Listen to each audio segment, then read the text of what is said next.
Querido amigo, le he estado hablando a alguien acerca de ti. Tú le importas a esta persona bastante. No creo que lo conozcas todavía, pero yo lo he estado llegando a conocer muy bien. Y mientras más tiempo compartimos, más siento que esta persona realmente me comprende. Es bastante popular. De hecho, 2.2 billones de personas en este mundo se refieren a él como un amigo cercano. Pero incluso 7 billones de amigos no serían suficientes para él. Y es que esta persona desea tener una amistad contigo también. No te preocupes, él es lo máximo. Y de hecho, es la persona más fiel y confiable que conozco. Por cierto, cuando compartí mis más profundos dolores y fallas con él, me ayudó a dejar esas cosas atrás y seguir adelante. Y también me ayudó a ser más fuerte. Y yo sé que hará lo mismo por ti. Aun cuando estés pasando por tus momentos más difíciles y oscuros, él estará cerca, listo para acercarse con paz y consuelo. Pero, ¿sabes? Él no es cualquier amigo común. Él creó el mundo. Murió y volvió a la vida. Y lo hizo por ti. Así que Él te defiende, más que cualquier ser humano alguna vez hubiese podido, pero solo si deseas tener su amistad. No quiero que te sientas obligado a nada, y es que esa persona sabe que el amor verdadero nunca es forzado. Así que tenemos la opción de escoger.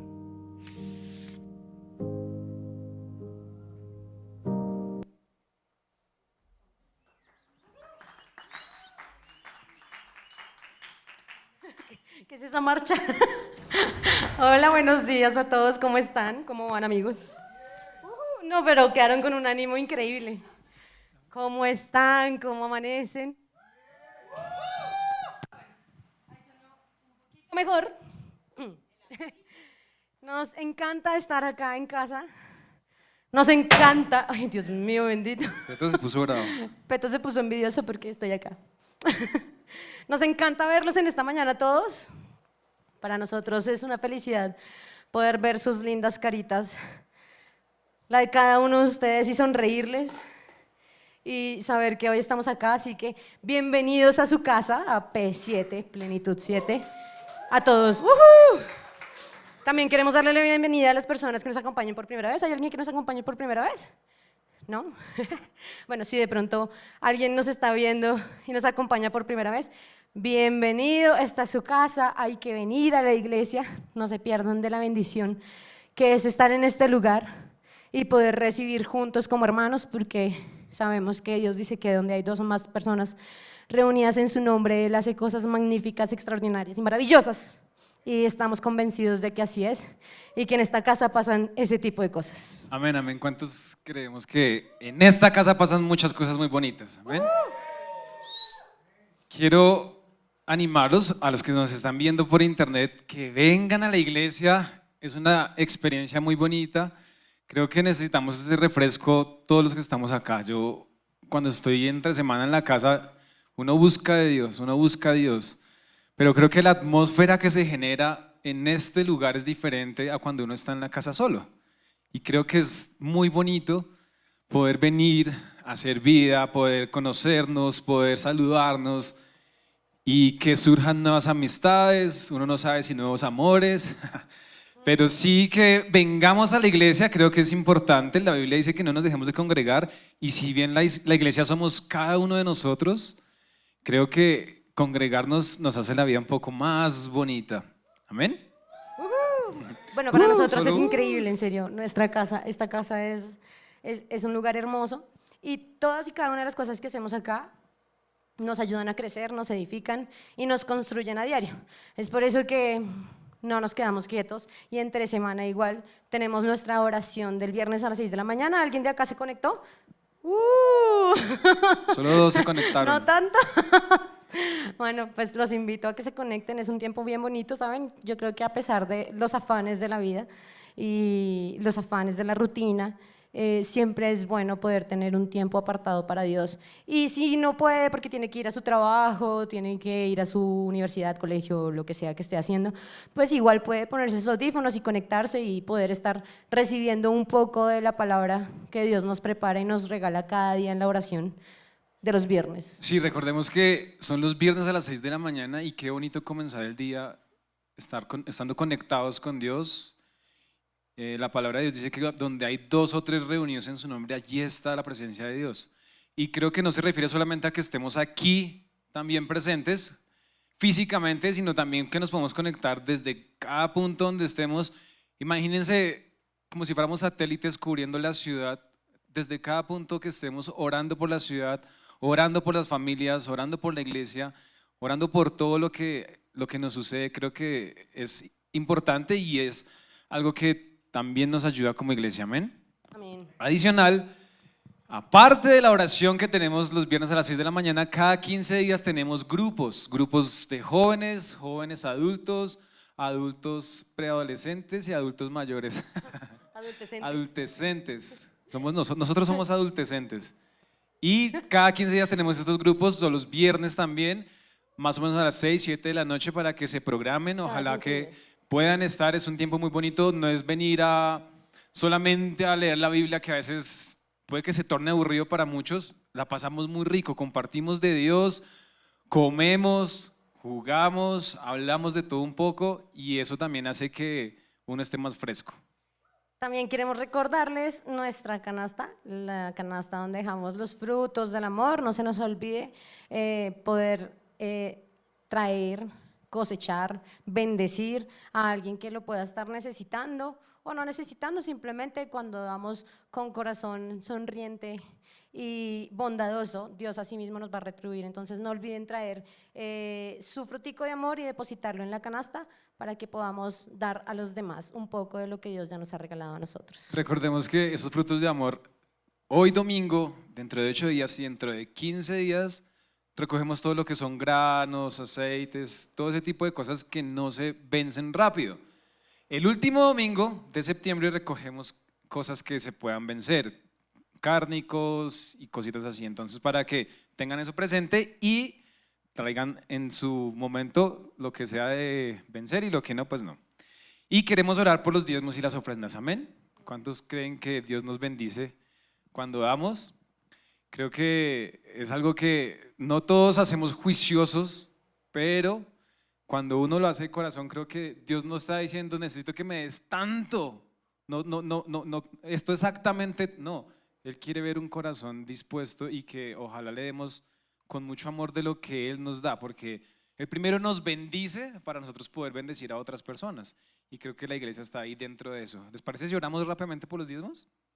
Señor, te damos gracias por cada corazón que está en este lugar, Señor, por cada semilla que tú pones.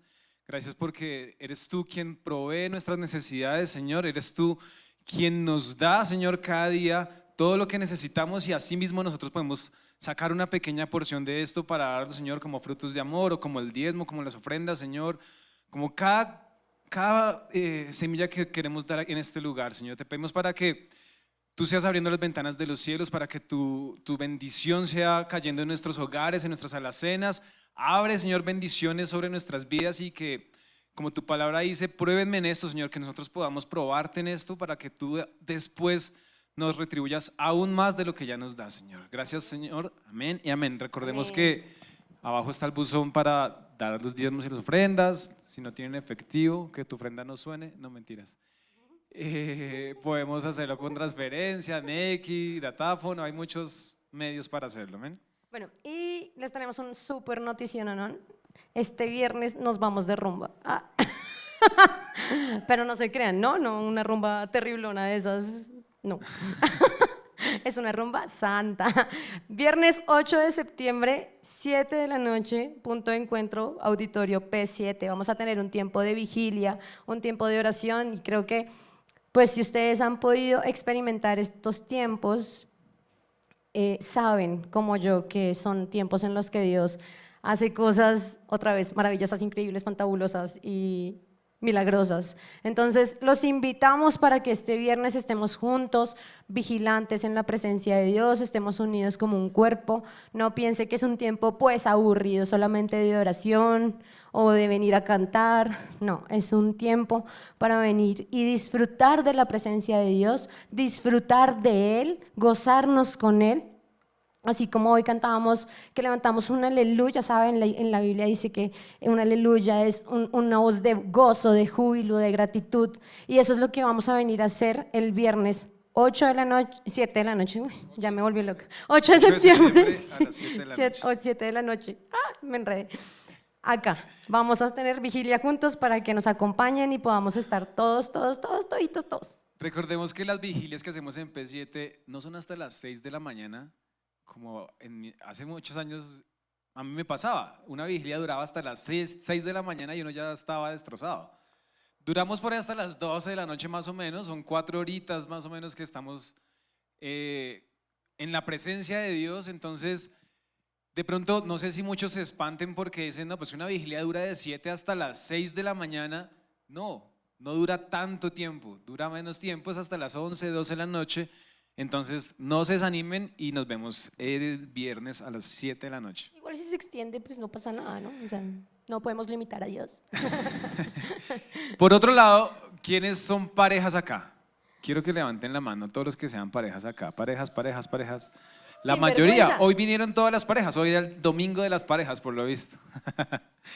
Pues queremos extenderles una invitación y es que vamos a tener una noche de parejas como iglesia. Amén. Esos tiempos, creo que es la primera vez que nosotros vamos a experimentar esos tiempos aquí en la iglesia y me parece espectacular. Creo que esos momentos de pareja así son muy bonitos y yo estoy seguro de que Dios ha preparado algo muy especial para todas las parejas.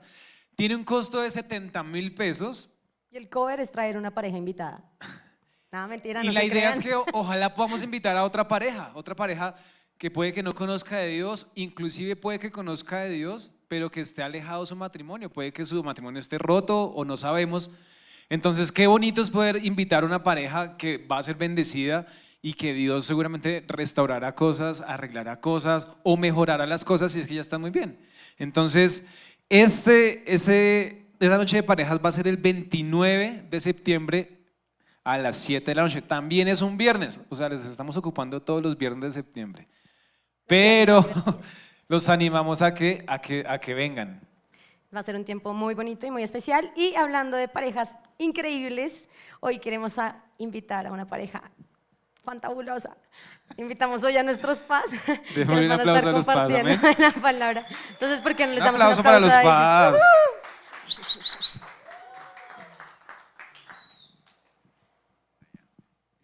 Buenos días, iglesia. Hoy los chiquitos no suben porque los chiquitos se durmieron. Los babies se durmieron hoy, entonces hoy vamos a estar todos juiciosos aquí. Bueno, nosotros tenemos una serie que hemos llevado estos domingos y se acaba dentro de 8 días porque la verdad hemos compartido como pareja la carta de Filipenses en nuestra casa y la meditamos, hablamos mucho sobre la carta de Filipenses y hoy es nuestro tercer capítulo porque es necesario que la iglesia nos preparemos, nos estudiemos y podamos llegar al conocimiento de toda la palabra de Dios. Entonces, por eso mi esposo dijo, toca darles carnecita. A los de la iglesia toca darles carnecita y entonces es necesario empezar con los evangelios. Hemos tenido todos estos días las cartas de los Filipenses, sí. Entonces hemos estado en esta tarea. Bueno, ¿cómo están en esta mañana? ¿Bien? ¿Listos y preparados para recibir la palabra? Bueno, estén mirando en sus notas, no sé, o en sus Biblias, esta carta, porque esta carta es bueno hacerle preguntas a la Biblia. Generalmente a veces no le hacemos preguntas, sino leemos de corrido y pocas cosas se nos quedan.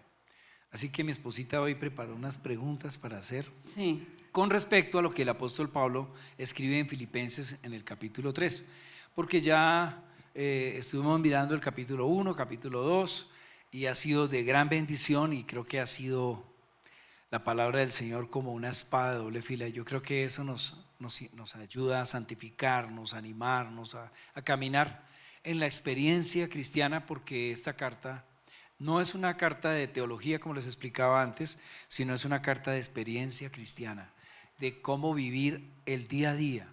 Amén. Amén. Pero primero vamos a orar para entrar en materia. Padre, gracias. Gracias, Señor, por tu bendita palabra, Señor, porque tu palabra nos anima, nos exhorta, nos consuela, Señor, porque en ella encontramos refugio y fuente de vida, Señor. Gracias, Señor, por lo que tú estás haciendo en medio de nosotros, Señor. Yo bendigo a cada uno de mis hermanos que están aquí, los que están en las redes, Señor. Los bendecimos, Señor, y que esta palabra llegue a cada corazón, Señor. Gracias, bendito Dios, en el nombre de Cristo Jesús. Amén y amén. Amén. Bueno, hoy lo quisimos hacer diferente entre los dos, porque cuando estudiamos los dos nos hacemos las preguntas. Entonces hoy voy a entrevistar al pastor. Bueno, a mí me parece bonito cómo inicia, no lo tengo acá, cómo inicia la carta. Regálame el primer versículo. ¿Cómo inicia la carta de los Filipenses? La carta de los Filipenses es escrita por Pablo. Y Pablo no fue discípulo de Jesús, fue un apóstol. Después persiguiendo la iglesia, haciendo maldades Pablo, y Dios lo llama a él, a Pablo, para que sea apóstol y para que extienda el evangelio. Entonces esta carta de Pablo nos enseña cosas muy lindas. El primer versículo dice: mis amados hermanos, pase lo que pase, alégrense en el Señor. Nunca me canso de decirles estas cosas y yo lo hago para proteger su fe. Me parece tan bonito que dice que no se cansa de repetir las cosas. Y uno leía la carta de los Filipenses y él repite mucho, que se alegren, que el gozo, vuelve y anima. Y yo le decía ayer a mi esposo que me gustaba eso, porque es cuando una mamá le dice a los hijos: oiga, no llegue tarde, no se vista así, no haga esto, cuidado con los amigos. Y como que la mamá es repetitiva en eso, ¿sí?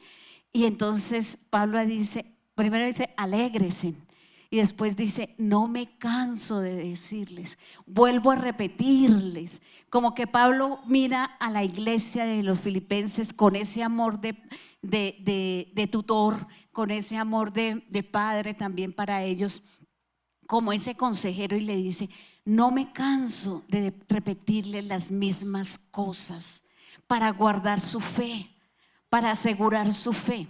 Entonces, yo veo ahí algo bien lindo también en ese pasaje, para no pasarlo por alto. Pienso que cuando él dice no me canso de escribirles estas mismas cosas, porque él las escribía tanto en todas sus cartas a las diferentes iglesias, creo que sin él saber que estas cartas nos llegarían a nosotros de la forma que nos han llegado, que son la palabra de Dios inspirada por el Espíritu Santo a través de este siervo, es entender hoy que él escribió estas cosas sin saber que Dios estaba actuando. Y cuando él dice no me canso de escribirles, creo que la palabra del Señor y todas estas cartas nos están dando dirección para corregir y protegernos de acciones, de actitudes, de diferentes cosas que nosotros y de pensamientos que muchas veces están martillando continuamente contra nosotros. Pero me parece interesante como el apóstol Pablo dice: cuidando, gócense, porque es que hay un gozo en la palabra de Dios. Por eso esta carta, si hay algo que recalca, yo les decía que hay más de 18 veces en esta carta que el apóstol Pablo habla de gozo. Gozaos en el Señor, otra vez os digo regocijaos. Aquí en este pasaje vuelve a decirlo. Y ustedes van a ver en esa carta cómo Pablo, estando en prisión, está animando a la iglesia para que, como dijo el rey David allá en el Salmo 51, el gozo de tu salvación me sustente. Devuélveme el gozo de tu salvación. Creo que nosotros necesitamos el gozo de la salvación que proviene de la palabra de Dios. Amén. Amén. Bueno, vamos a entrar en materia. Leyendo eso, yo le hacía a mi esposo unas preguntas y después las plasmé aquí. Y la primera pregunta con respecto a Filipenses 3 es, ¿qué nos enseña Pablo cuando habla de los malos obreros y los malos perros? Y los llama perros, porque en Filipenses 3:2 dice, cuídense de esos perros, de esa gente que hace lo malo, esos mutiladores que les dice que debe circuncidarse para ser salvos. Así empieza prácticamente la carta. Y yo decía, uy, pero Pablo, muy duro, que dice que cuídense de esos malos obreros y los llama perros. Entonces la primera pregunta es, ¿por qué nos enseña Pablo esto de cuidarnos? Sí, esa forma despectiva que el apóstol Pablo, aló, se perdió. Aló. Sí, ya. Es una forma despectiva en que él trata a aquellos cristianos y judíos que estaban tratando de ponerles pesadas cargas a la iglesia cristiana, a los filipenses. Pasa hoy en día igual. Generalmente la nación judía tenía por norma hacer muchas cosas para Dios y no era malo, pero ellos no habían descubierto que todo lo que ellos hacían no los iba a llevar a alcanzar la salvación, porque desde el comienzo y desde el Antiguo Testamento, allá con Abraham, el Señor ya le había dado una revelación al pueblo de Israel que era a través de la fe, porque por eso era Abraham el padre de la fe, porque creyó en Dios y le siguió hasta donde el Señor le dijo que fuera. Entonces, aquí hay algo que es interesante, le llama perros porque en ese tiempo, en el contexto cultural, habían perros, no como hoy en día que los tenemos guardados, cuidados, amados.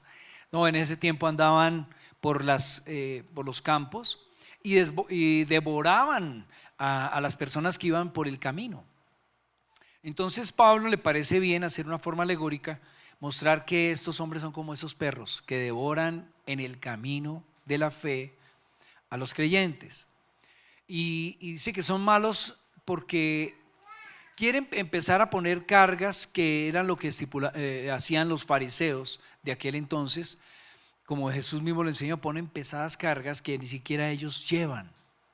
Entonces, aquí vemos que el apóstol Pablo está hablando claramente sobre esto, porque la salvación no depende de las obras ni el trabajo que tú hagas. El Señor le agrada que tú trabajes para Él. Él dice que Él nunca olvidará lo que has hecho para la obra del Señor. O sea, si tú has operado y has obrado en la obra del Señor de alguna manera, has ayudado a alguien o has colaborado con tus ofrendas, con tus diezmos, has colaborado en muchas cosas, dice el Señor dice allí en Hebreos que Él nunca olvidará lo que tú has hecho. O sea, Él no lo olvidará. Pero Él recompensa esto, pero la salvación no está allí. Entonces los judíos que tenían, estaban celosos y molestos porque toda su vida habían hecho cargas pesadas para ellos mismos para cumplir la ley. Y entonces Pablo les dice a ellos, ustedes no tienen que hacer nada, ustedes ya están salvos. Y ellos dicen, no, esto no puede ser, esto tan bueno no dan tanto. ¿Sí han escuchado eso, no? Entonces, claro, y entonces encontramos a una nación judaizante que quiere hacer prerequisitos para la salvación. Entonces, hoy en día se está manejando mucho de esto.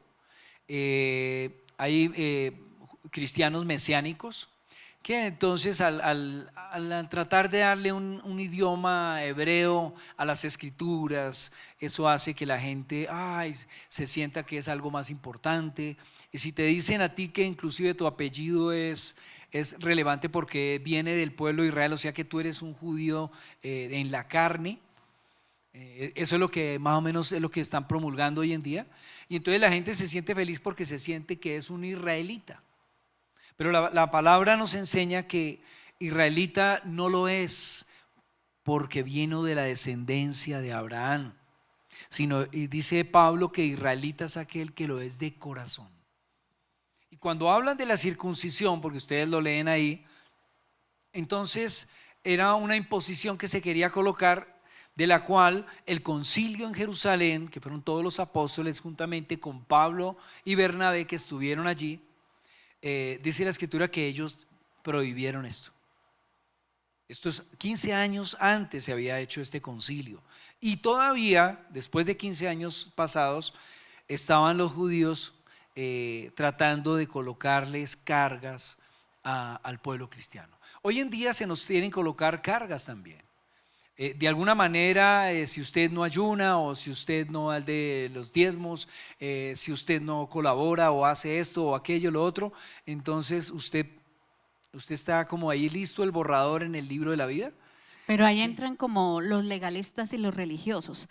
Esos Sí. son los tales mutiladores que habla Pablo de la iglesia, que están dañando, ¿cierto? Que están Sí. dañando. Hay líneas que son pues estas mesiánicas, las otras legalistas y religiosas que utilizaban los fariseos, pero que se usa hoy también, porque hoy en día estamos sufriendo de esto mismo. La gente quiere mostrar qué está haciendo y que tiene una devoción, y que si usted está haciendo algo más, usted es mucho más importante delante de Dios. Y no es así, mis amados. La palabra enseña que no es así. Pero hay otra línea que se va hacia el otro lado y que tenemos que tener cuidado, y es el libertinaje. Entonces, como ya la salvación es un camino de regalo, es una gracia, es un regalo inmerecido que nos dio el Señor, entonces hagamos lo que queramos, comamos y bebamos que mañana moriremos, tampoco. Entonces, ¿qué tenemos que pensar con respecto a esto que está hablando Pablo? Que tenemos que cuidarnos de esas cargas religiosas que nos quieren poner, pero también tenemos que cuidarnos en el camino de ese libertinaje que te dice peca tranquilo y mañana empatas, o esta noche empatas y le dices al Señor perdón y sigues. Eso es delicadísimo. No podemos pisotear la obra del Señor. A mí Hoy lo me estábamos parece que hablando. también el hecho que uno le añada a la palabra una coma o un punto, estamos alterando la palabra de Dios. Y también se han levantado doctrinas en la iglesia que también están dañando el verdadero evangelio. Y por eso es necesario que Pablo nos recomienda eso. Sí, y ahora hay que entender algo. Mire, la ley es buena. La ley fue dada por Dios. Y Pablo lo resalta en Romanos, en el capítulo 7, dice que la ley es santa, es buena y pura. ¿Qué es lo que produjo la ley en nosotros, en los hombres o en el pueblo de Israel?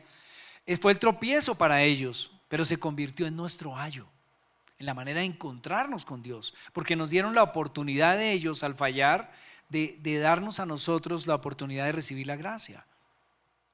Así que no podemos menospreciarlos a ellos. La escritura dice, Pablo dice que el mandamiento que era para vida, dice, para mí se convirtió en muerte.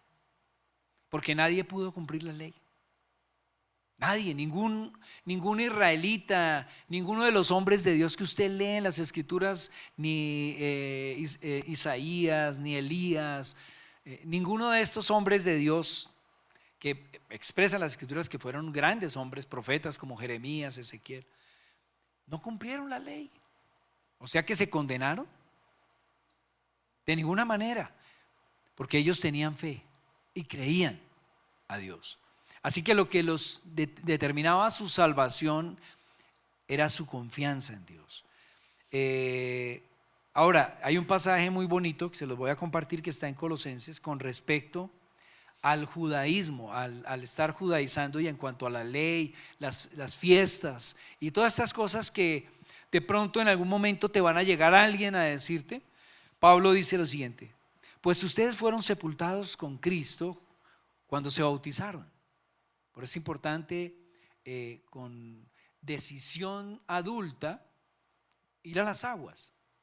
porque cuando nos llevaron y nos echaron agüita cuando éramos bebés, a todos los que estamos aquí porque éramos católicos todos, entonces nos echaron agüita, pero nunca fuimos de nuestra propia voluntad a las aguas a decir yo quiero obedecer a Jesús. No nos invitaron, como dice Arjona. Ah, sí, no nos invitaron. Entonces dice, ustedes que fueron bautizados y con Él también fueron resucitados para vivir una vida nueva, debido a que confiaron en el gran poder de Dios quien levantó a Cristo de los muertos. Ustedes estaban muertos a causa de sus pecados porque aún no les habían quitado la naturaleza pecaminosa. Entonces Dios les dio vida con Cristo al perdonar todos nuestros pecados. ¿A cuántos les han perdonado los pecados aquí? ¿Hay alguno que tenga dudas? Bueno, no veo a alguien que tenga dudas, no. Bueno, y sigue diciendo, de esa manera desarmó, dice que cuando él va a la cruz, él desarmó a los gobernantes y a las autoridades espirituales y los avergonzó públicamente allí en la cruz, dándonos a nosotros la victoria. O sea que si el enemigo te acusa, ya tú sabes que el enemigo está vencido, no te puede acusar. Él te va a acusar para hacer que tu conciencia se sienta mal y sufras. Pero la palabra enseña de que ya tienes que levantarte y continuar y marchar. Eso es a lo que nos llama el Señor. Entonces, no permitan que nadie los condene por lo que comen o beben, o porque no celebran ciertos días de ceremonias por luna nueva ni los días de descanso. Pues estas reglas, miren lo que dice aquí, estas reglas son solo sombra de la realidad que vendrá. Y Cristo mismo es esa realidad. Así que todas las fiestas que están en el pueblo de Israel van a venir a decirle, ustedes no están celebrando la fiesta de los panes, o alguna de las fiestas que los tabernáculos y todas estas fiestas que están allí en las escrituras, y te van a decir que por qué no las estamos celebrando si eran perpetuas. Realmente son perpetuas, pero en Cristo, porque es que Cristo hizo realidad. Cada una de esas fiestas tiene su cumplimiento, es en Jesús, no en que nosotros las celebremos. Por eso Pablo dice, si ustedes los invitan a una fiesta de esas, nada van a ir a hacer allá. Están perdiendo su tiempo, porque la fiesta realmente es Cristo Jesús resucitado por ti y por mí. Amén. Amén. Un aplauso al Señor por eso. Bueno, vamos para la segunda pregunta.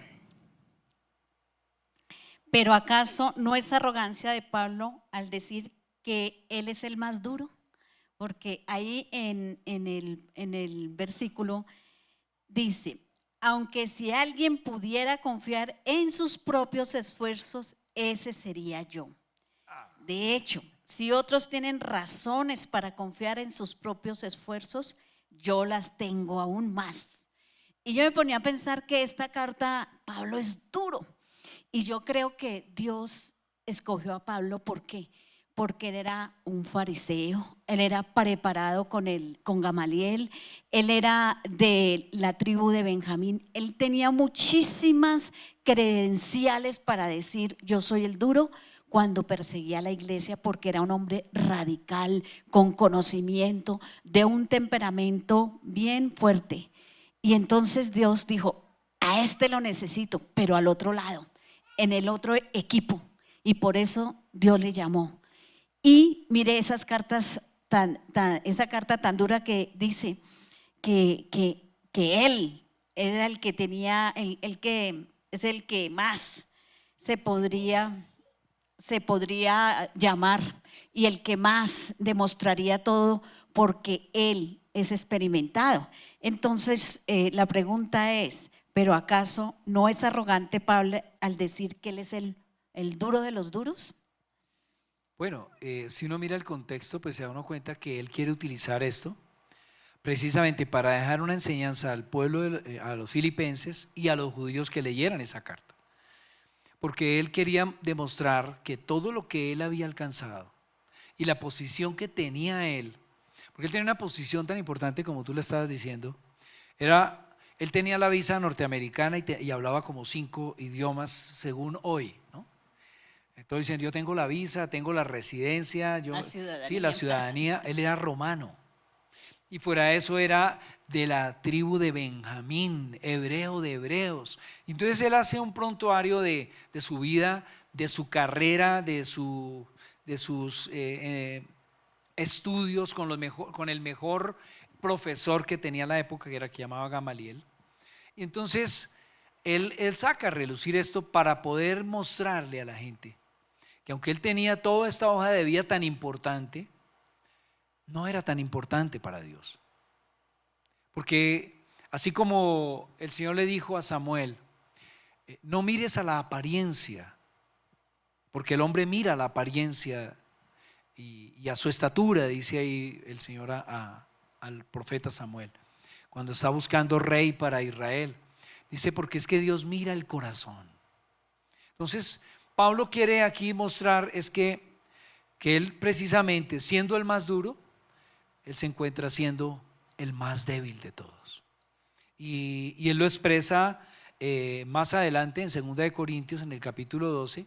Ustedes recuerdan ese texto donde él dice que por causa de su orgullo, porque cuando él recibe en el camino a Damasco y viene esa revelación, él dice, yo no sé si estaba en mi cuerpo, no sé si el Señor me llevó al cuarto o quinto cielo. Él dice,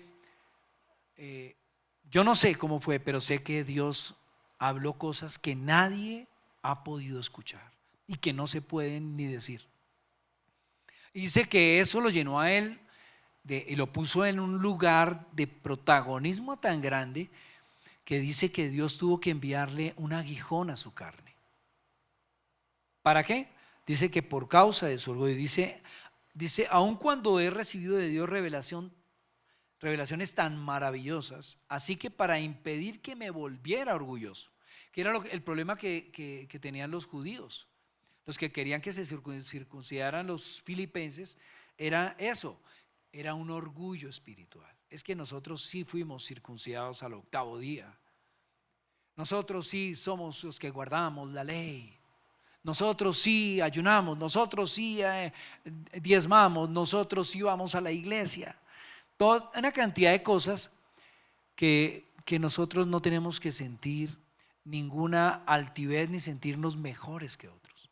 Solo tenemos que hacerlo si el Señor mismo pone el querer como el hacer por su buena voluntad. Y así que él dice allí que Dios tuvo que mandar un mensajero del diablo, de Satanás, que le abofetease, dice la palabra. Imagínense lo duro que Pablo tiene que decir, que Dios mismo mandó un mensajero de las tinieblas para que lo golpeara por causa de quererse enaltecer y orgullecer por lo que Dios le había mostrado. Yo creo que todos vamos en un proceso de crecimiento, de madurez, y todos tenemos que pasar por ciertas circunstancias de la vida. Tú vas caminando y vas teniendo una revelación y vas y te la cuentas a alguien y dices, mira, el Señor me enseñó a creer en Él, a confiar en Él, y de pronto sacas pecho y te sientes que has obtenido la mayor revelación. Cuando lo hagas tienes que hacerlo con humildad, porque ese es el fruto de la madurez, y es lo que Pablo está enseñando. Pablo enseña y dice que él mejor se goza en sus debilidades para que repose el poder de Dios, el poder de Cristo sobre él. Así que de buena manera nosotros debemos expresar, como decía mi hijo cuando salió a orar esta mañana, ¿no? Y todos decían, bueno, ¿por qué dice que no sintió la presencia de Dios? ¿Y por qué dice que cuando oró sintió a Dios tan lejos? Bueno, eso fue lo que sintió. Él no te va a decir que vio pajaritos ni vio ángeles alrededor cuando estaba orando, no. ¿Por qué? Porque está gozándose en sus debilidades, está fortaleciendo en sus debilidades para que Dios sea el protagonista. Y creo que nosotros debemos aprender esto. El orgullo es algo tremendo. Dios va a mirar al altivo de lejos, pero al humilde lo va a mirar de cerca. Amén. Pero ahí Pablo también tenía razón por toda su experiencia, ¿no? La experiencia de él, Dios la utilizó para que fuera el apóstol que expandió el evangelio, precisamente por todo lo que vivió, por todo lo que es. y es también un desafío para nosotros. ¿Cuál es mi talento? ¿Cuál es mi fortaleza? ¿Cuál es lo que Dios utiliza, digamos, en mi trabajo, en mi profesión, en todo lo que yo hago para ser útil para la obra? Y eso fue lo que Pablo hizo con su radicalismo y con su temperamento para poder decir, es que si yo soy el duro, pues ¿quién más? Ustedes también tienen las mismas condiciones y las mismas expectativas. Entonces, él nos da ese ejemplo grande porque tenía en qué basarse. La tercera pregunta, ¿por qué algo tan noble se hace para Dios y se determina como basura? Porque el versículo Filipenses 3 del 7 al 8 dice: antes creía que esas cosas eran valiosas, o sea, todo el orgullo, todo lo que era Pablo, pero ahora considero que no tienen ningún valor debido a lo que Cristo ha hecho. Así que todo lo demás no vale nada cuando se compara con el infinito valor de conocer a Cristo Jesús, mi Señor.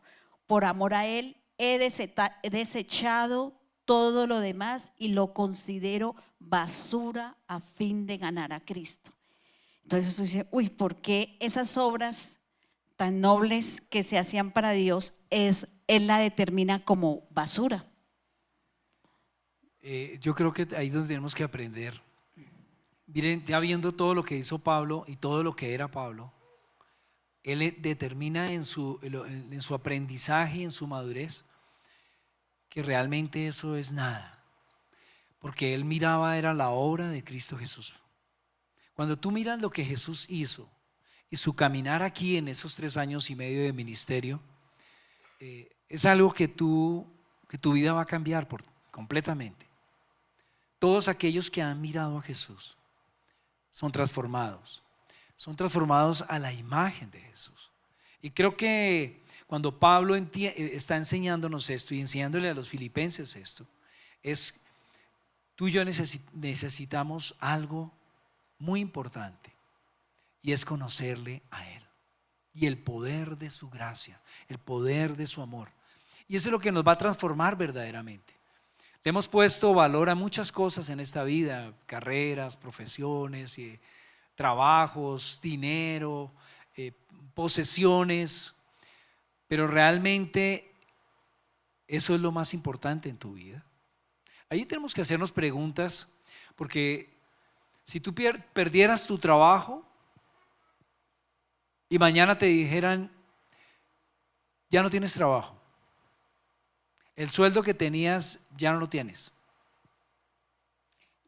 le pasara lo que le pasó a Job. Ayer, ¿qué ibas a decir algo? ¿Dejaría Dios de ser el centro de tu vida? Sí. Entonces, por ejemplo, ayer hubo una borrasca terrible allá en la finca, y a mi hermana se le cayó casi la casa, se le cayó un kiosco grandísimo que tenía, que era espectacular, era de mostrar, y se le arruinó totalmente. Y eso me hizo pensar en Job. Job fue un hombre que lo tenía todo. ¿Por qué? Porque Dios estaba con él y porque Dios lo rodeaba y lo bendecía y lo prosperaba. Pero un día Dios tenía que tratar y llevar a la madurez a Job, llevarlo a lo más importante.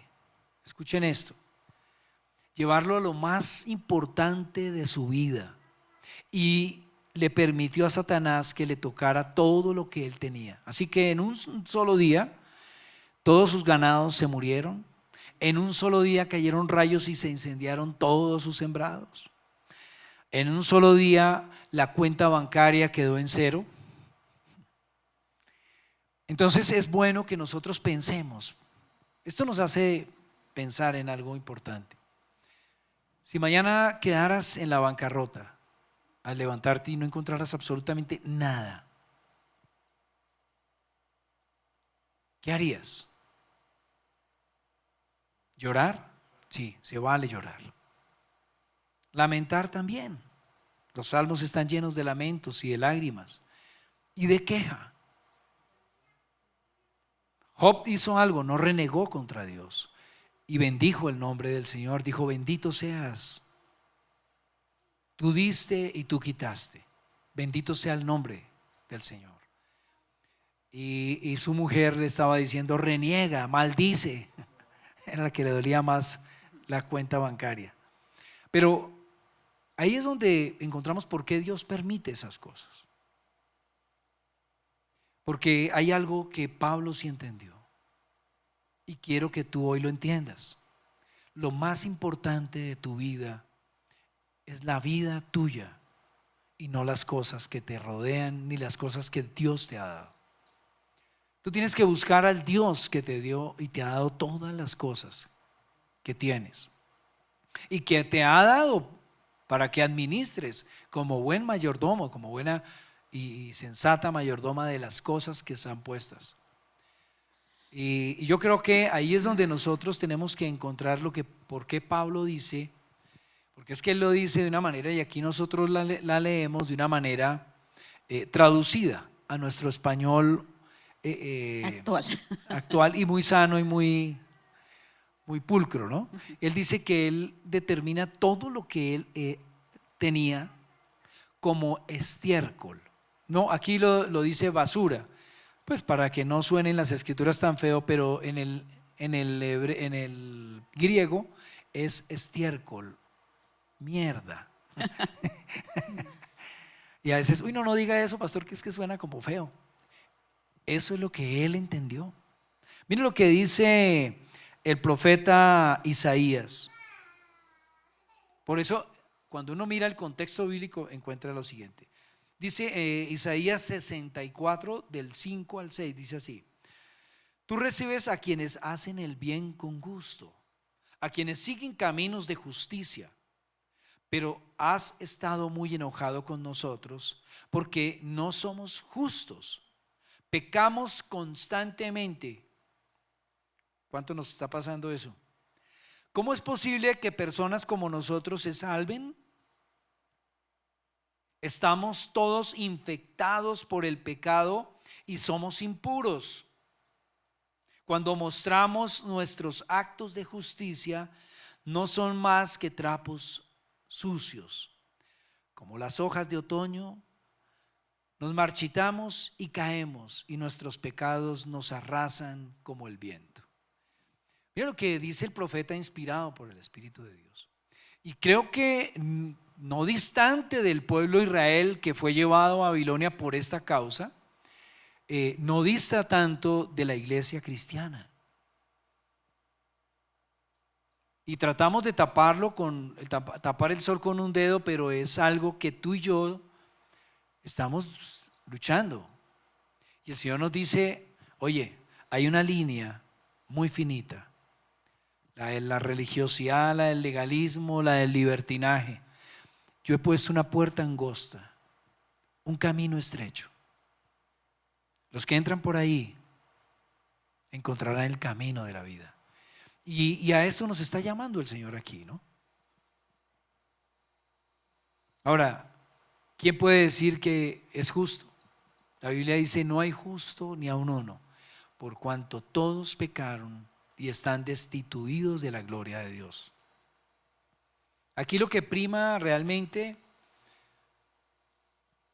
es que nosotros creemos, pero nuestra fe es una fe que actúa con respecto a lo que ya hizo Jesús. Y es lo que Pablo dice: yo desecho todas estas cosas y ahora, entendiendo el amor de Cristo, me extiendo hacia adelante para alcanzar su amor, conocer su amor, conocer su gracia. Es una vida de fe. Sí, ahorita haciendo un recordelis, yo creo que el abuelito y yo somos los más veteranos aquí de la iglesia, porque yo soy mayor que el pastor. Entonces, estaba esta mañana meditando sobre esto y yo digo, mire que cuando uno llega a la madurez, a estos años, uno puede mirar para atrás y decir y pensar muchas cosas. Ya uno no mira las cosas como ustedes los jóvenes la miran. Uno lo mira con madurez, lo mira con arrepentimiento de muchas cosas. Y yo digo, yo tantas noches que lloré Yo tantas noches que trasnoché, me preocupé, me estresé y ahora no me acuerdo por qué fue. Si a mí me dicen por una cosa por la cual yo no dormí, pues muchas, pero ahorita no me acuerdo. Y yo me pongo a pensar aquí en este punto de madurez, y digo, no valía la pena sufrir por todas las cosas que uno sufrió, por cosas materiales, por cosas emocionales, por tantas cosas, uno se preocupó muchísimo. Y ahora mirándola desde el otro lado, ya de la madurez, uno puede decir, no vale la pena uno matarse por ciertas cosas. Si yo hubiera entendido esto antes, me hubiera ahorrado muchos problemas y muchas peleas en ese sentido, porque uno ya lo mira desde la perspectiva de que estamos de paso, el Señor tiene el control, si el Señor lo quiso así, entonces ya eso es vida en uno, ya es vida, porque estamos más allá que más acá, por nuestra edad. Sí, pero entonces hay que entender que de verdad que a veces uno dice, ay, que vayamos, ay, que compremos. Por lo general yo no soy de las que me motiva mucho las cosas materiales, pero sin embargo ya lo veo desde este punto de vista, pues bueno, si Dios quiere, bueno, porque ya uno está centrado en esto, en el Señor, está centrado es en buscar las cosas de arriba y no las de aquí. Si el Señor añade a nosotros cosas, amén, pero no es mi trabajo, no es mi propósito, sino estamos centrados en lo que Dios quiere para nosotros. Amén. Entonces, la pregunta número 4, ¿cuál es el premio celestial?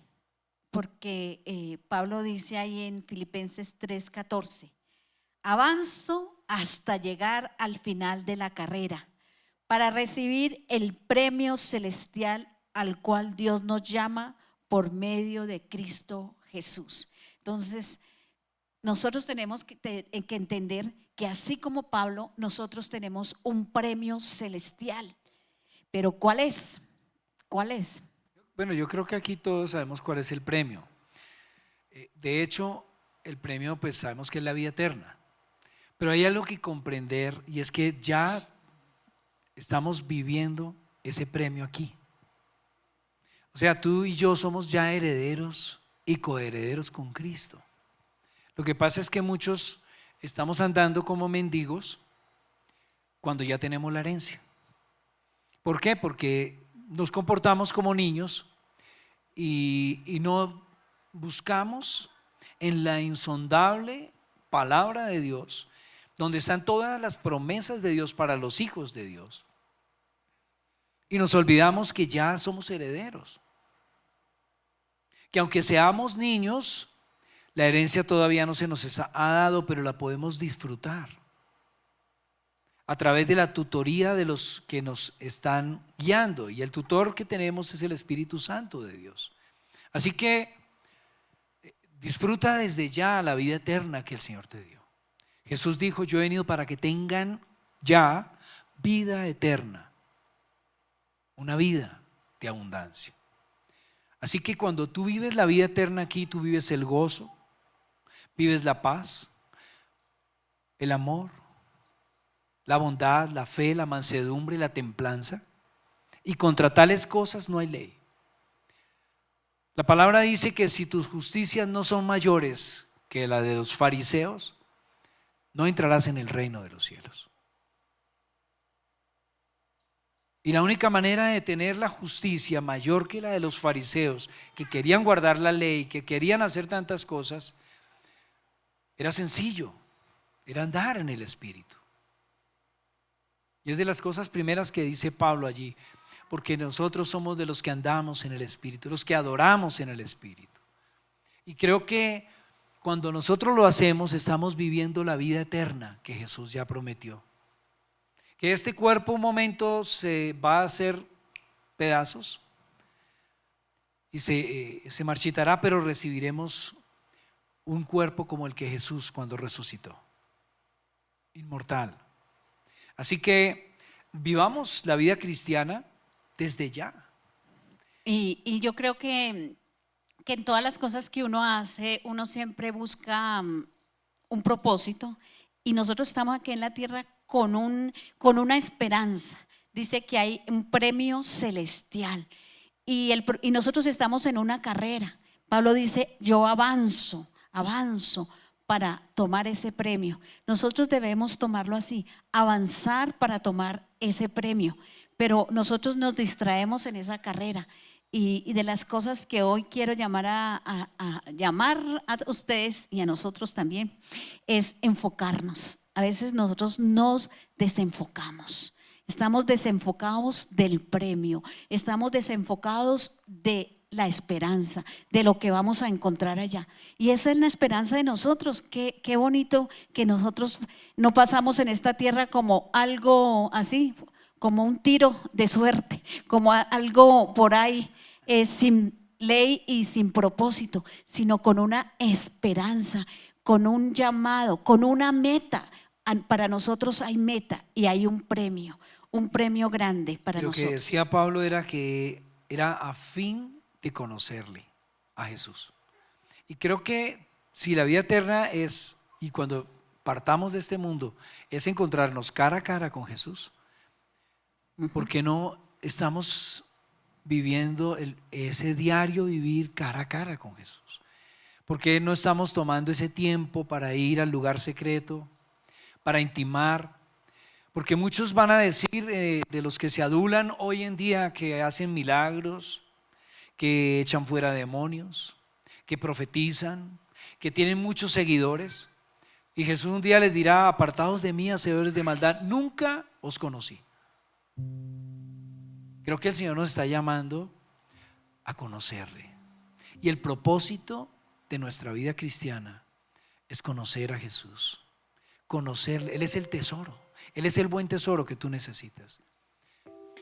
Y procurémoslo. Y en este capítulo, así terminando, hay unas características del enemigo de la cruz. Bueno, hablábamos los dos de eso, ¿no? Sí. ¿Cuáles son los enemigos de la cruz? Y que nosotros muchas veces nos convertimos en enemigos de la cruz. Porque es que aquí tenemos que mirar también si en alguno de estos estamos ahí metidos como enemigos de la cruz de Cristo, que se centran en sí mismos para ser vistos, se centran en su propio esfuerzo y su gloria es su propio bienestar. Todo esto me llegaba a mí de lo que habíamos leído. Sufren la vergüenza del qué dirán. ¿Estás sufriendo por el qué dirán? La apariencia de piedad. Solo piensan en lo terrenal y su punto de partida con respecto a la santidad es el pecado de otros. Es que yo no soy infiel, porque es que el pastor, o es que el hermano, es que Julanito, ese no va ni a la iglesia, ese no lee la Biblia, yo sí. Ojo, nuestro punto de partida no puede ser el pecado de otros, las equivocaciones de otros, los fracasos de otros. El punto de partida está en que si yo soy un egoísta, si estoy buscando mi amor propio o estoy pensando tanto en mí, que estoy dejando de pensar en Jesús. Y tú decías que la última pregunta era ¿cuáles son las características de un ciudadano del cielo? Yo quiero que nos pongamos de pie, ciudadanos del cielo, y pensemos por un momento si tu vida hoy está puesto en lo eterno. Y quiero que cierres tus ojos ahí donde estás. Yo tomaba nota en esto. Tu vida está puesta allá. Cuando vendrá Jesús, estás pensando con todo lo que está pasando hoy en el mundo, la maldad y todo lo que está viniendo sobre nosotros, la persecución que están sufriendo nuestros hermanos cristianos y la que vendrá. ¿Estamos pensando que Jesús viene? ¿Tu vida es una vida de oración? ¿O es una vida de queja, una oración de queja? ¿O es una vida de acción de gracias continua? Características de un ciudadano del cielo es aquel que piensa solo en los demás, en cómo ayudar, cómo servir, cómo sanar, cómo restaurar y cómo liberar. Otra característica que te debe acompañar, hija de Dios, hijo de Dios: no debes estar afanada, no debes estar ansioso. Debes tener tu total confianza en que Dios hará, en que Dios te proveerá y que Él nunca te dejará. Otra característica: que tú te dueles cuando alguien cae, cuando alguien fracasa. Te duele. Lloras con el que llora y ríes con el que ríe. La palabra del Señor dice: para que seáis hijos de vuestro Padre que está en los cielos, que hace salir su sol sobre buenos y malos. Una característica de nosotros, los hijos de Dios, es que amamos a todos, a los que se comportan mal, diferente, a los pecadores de este mundo, pero los amamos porque el Padre los ama. Pero no compartimos su pecado. De hecho, odiamos el pecado. Precioso Señor, te damos gracias porque estas cosas, aunque tengamos que volver a repetirlas o a escribirlas, nos guiarán por las sendas de tu reino, por ese camino estrecho. Entraremos hoy por esa puerta angosta, porque muy pocos entrarán por esa puerta, porque ancho y espacioso es el camino de la perdición, y muchos son los que entrarán por ella. Pero hoy nosotros hemos sido reconvidados por tu Espíritu, por estas palabras de cuidarnos de aquellos que están dañando o estemos dañando el camino de la eternidad, el camino de la salvación. Señor, te damos gracias en esta mañana por este tiempo que tú nos regalas. Permítenos seguir siendo instruidos a través de tu palabra, pero permítenos, Jesús, conocerte más y más, y el poder de tu gracia, el poder de tu amor, y juntamente contigo resucitar en aquel día en que tú nos lleves. Podemos decir hoy: ven pronto, Jesús, Maranata. Estamos como iglesia esperando tu regreso. No hay nada que nos detenga, no hay nada que amemos más que estar contigo. No hay nada más importante. Señor, gracias por la provisión que tú nos das hoy, por ese trabajo que nos bendice poder dar a nuestros hijos el bienestar y darnos a nosotros los gustos y ayudar a otros que necesitan.